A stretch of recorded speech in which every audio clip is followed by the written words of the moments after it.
Hello friends, आज मैं आपको भागीरथी नदी तंत्र और गंगा नदी तंत्र के बारे में बताऊंगी। उनकी जो सहायक नदियां उनके बारे में, उनके संगम स्थलों के बारे में बताऊंगी, जो आपके एग्जाम के लिए बहुत ही इम्पोर्टेंट है। अगर आपको ये वीडियो पसंद आती है तो प्लीज़ इसे लाइक करें, शेयर करें और सब्सक्राइब करें मेरे चैनल को। तो शुरू करते हैं भागीरथी नदी से, ठीक है। भागीरथी नदी का जो उद्गम है वो कहाँ से होता है? गंगोत्री हिमनद के गोमुख नामक स्थान से भागीरथी नदी का उद्गम होता है। अगर आपसे पूछा जाए कि गंगोत्री हिमनद कहाँ है, तो वो कहाँ है? उत्तरकाशी जिले में गंगोत्री हिमनद है। आगे बात करते हैं भागीरथी की सहायक नदियाँ। तो भागीरथी की जो पहली सहायक नदी है वो कौन है? रुद्रगंगा नदी भागीरथी की पहली सहायक नदी है, जिसका उद्गम क्षेत्र क्या है? रुद्र गंगा ग्लेशियर या रुद्र गैरा ग्लेशियर भी इसे कहा जाता है, जो भागीरथी की पहली सहायक नदी है। मोस्ट इम्पोर्टेंट फैक्ट है। अगर आपसे पूछा जाए कि भागीरथी की जो पहली सहायक नदी है वो कौन सी है, तो वो कौन सी है? रुद्र गंगा नदी भागीरथी की पहली सहायक नदी है, ठीक है। अगली जो भागीरथी की सहायक नदी है वो है केदार गंगा। अगर आपसे पूछा जाए कि केदार गंगा कहाँ से निकलती है, वो निकलती है केदार ताल से निकलती है, जो भागीरथी के साथ गंगोत्री नाम स्थान पे संगम करती है, ठीक है। भागीरथी और केदार गंगा का संगम कहाँ पे होता है? गंगोत्री नाम स्थान पे होता है। और केदार गंगा निकलती है केदार ताल से। अगर आपसे पूछा जाए कि केदार ताल कहाँ है, तो वो कहाँ है? उत्तरकाशी जिले में। भागीरथी की जो अगली सहायक नदी है वो है जाड़ गंगा। जाड़ गंगा नदी जो का उद्गम क्षेत्र है वो क्या है? थांगला दर्रा। अगर आपसे पूछा जाए कि थांगला दर्रा कहाँ है, तो वो है उत्तर काशी में। और था जो जाड़ गंगा और भागीरथी नदी का जो संगम होता है वो कहाँ पे होता है? भैरव घाटी में। ये एक दूसरे के साथ संगम करती है। अगली जो भागीरथी की सहायक नदी है वो है सिया गंगा। सिया गंगा और भागीरथी नदी का जो संगम होता है वो कहाँ पे होता है? झाला नामक स्थान पे सिया गंगा और भागीरथी नदी संगम करती है, एक दूसरे से मिलती है। आगे जो भागीरथी की जो सहायक नदी है वो अस्सी गंगा या असीम गंगा भी इसे कहते हैं, जिसका जो उद्गम क्षेत्र है वो डोडी ताल से निकलती है। डोडी ताल कहाँ है? उत्तरकाशी में। असीम गंगा और भागीरथी नदी का जो संगम होता है वो कहाँ पे होता है? गंगोरी नामक स्थान पे होता है, ठीक है। आप कंफ्यूज मत होइएगा कि अस्सी गंगा और भागीरथी का तो संगम होता है गंगोरी नामक स्थान पे, ठीक है।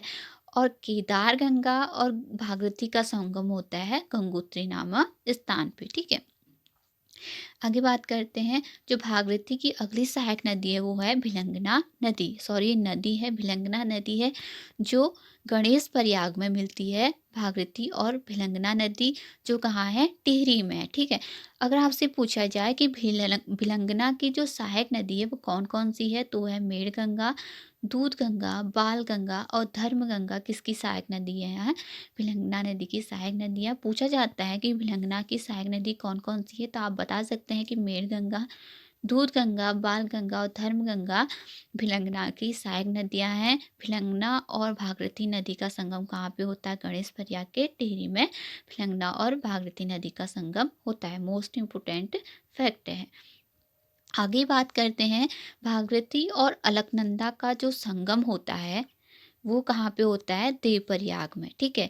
मोस्ट इम्पोर्टेंट फैक्ट है, भागीरथी और अलकनंदा नदी कहाँ पे मिलती है? देवप्रयाग। देवप्रयाग कहाँ है? टिहरी में, ठीक है। देवप्रयाग टिहरी में है।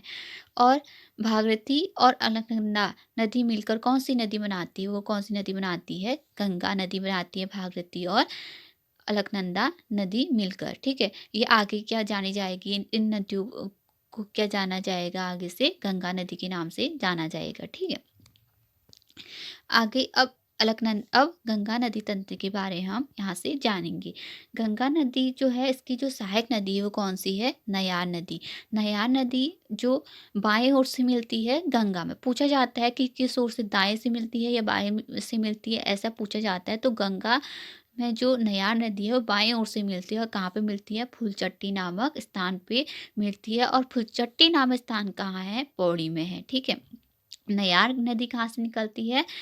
दूधातोली ग्लेशियर से निकलती है। नयार नदी 2 नदियों से मिलकर बनी होती है, पूर्वी नयार और पश्चिमी नयार से बनी है नयार नदी, ठीक है। आगे जो गंगा की सहायक नदी है वो कौन है? चंद्रभागा नदी। चंद्रभागा नदी की बात करें तो वह गंगा से ऋषिकेश में मिलती है, और किस ओर से मिलती है? दाएं ओर से। जबकि नयार नदी मिलती है बाईं ओर से, चंद्रभागा मिलती है दाएं ओर से। कहाँ मिलती है? ऋषिकेश में, ठीक है।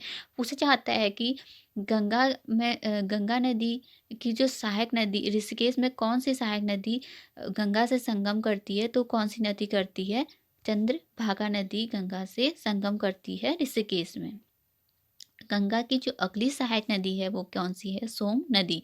सोम नदी और गंगा का जो संगम होता है वो कहाँ पे होता है? रायवाला के पास होता है, जो कहाँ किस ओर से मिलती है? दाईं ओर से मिलती है। और अगर आपसे पूछा जाए कि सोम नदी की सहायक नदी कौन सी है, मोस्ट इम्पोर्टेंट है, तो सिसवा, वाल्दी, बिंदाल, रौ नदियाँ सोम नदी की सहायक नदी है। जब और सोम नदी किसकी सहायक नदी है? वो गंगा की सहायक नदी है, ठीक है। आगे बात करते हैं गंगा की सहायक नदी, तो वो है रतमऊ और सोलानी नदी। गंगा की सहायक नदियां हैं जो हरिद्वार में गंगा से संगम करती है।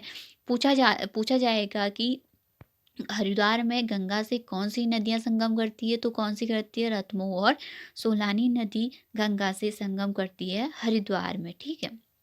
मोस्ट इम्पोर्टेंट है यहाँ से, हरिद्वार से उत्तराखंड से बाहर चली जाती है गंगा। अभी हम उत्तराखंड तक की बात कर रहे हैं, ठीक है।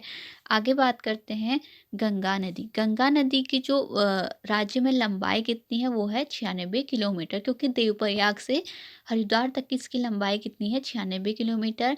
क्योंकि अलकनंदा और भागीरथी नदी मिलकर ही देवप्रयाग में गंगा नदी बनाती है। तो वहाँ से और हरिद्वार तक इसकी लंबाई कितनी हो जाती है? 96 किलोमीटर बहती है, ठीक है। आगे भिलंगना नदी की लंबाई की बात करें तो वो कितनी है? 110 किलोमीटर है। जो खतलिंग ग्लेशियर से पुरानी टिहरी तक इसकी लंबाई कितनी है? 110 किलोमीटर, क्योंकि भिलंगना और भागीरथी नदी मिलकर मिल जाती है, और फिर आगे को कौन सी नदी कहलाती है? भागीरथी नदी ही कहलाती है, ठीक है। आगे जो भागीरथी नदी की बात करें तो भागीरथी नदी की लंबाई कितनी है? 205 किलोमीटर, जो गंगोत्री से देवप्रयाग तक की इसकी लंबाई है। अगर आपको ये वीडियो पसंद आती है तो प्लीज़ इसे लाइक करें, शेयर करें और सब्सक्राइब करें मेरे चैनल को। Thank you so much.